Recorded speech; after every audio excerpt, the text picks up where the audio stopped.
La rete idrica del Friuli Venezia Giulia perde circa la metà della quantità di acqua immessa. La legge regionale votata dal Consiglio pone sostanzialmente un freno a questo fenomeno. In che modo? Noi vediamo oggettivamente che la nostra rete idrica perde, ma soprattutto che l'acqua che utilizziamo in buona parte non è depurata, quindi la restituiamo all'ambiente meno pulita di questa.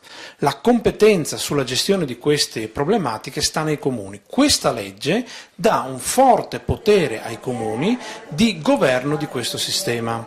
Lo dà attraverso una struttura unica dei comuni, questa autorità che abbiamo costituito, che è dotata di professionalità adeguate, mentre in questa fase storica la frammentazione che abbiamo vissuto ha fatto sì che le scelte molto spesso fossero fatte dai gestori e non tanto dai comuni come doveva essere.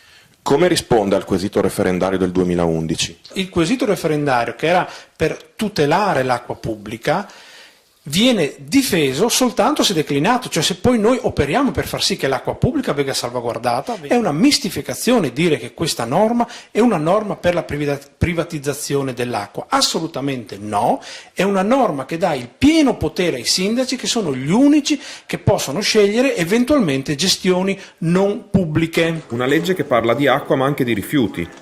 Sì, la nostra regione aveva la necessità di costituire anche un governo del settore dei rifiuti, che in questo momento è ancora più frammentato e parcellizzato di quello dell'acqua.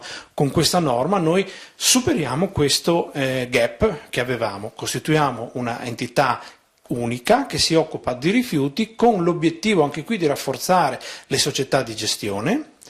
Io personalmente, tanti ci auguriamo che anche nei rifiuti ci siano società pubbliche che operano, con l'obiettivo però di essere efficaci ed efficienti, perché soltanto così i nostri cittadini potranno avere una riduzione dei costi delle tariffe.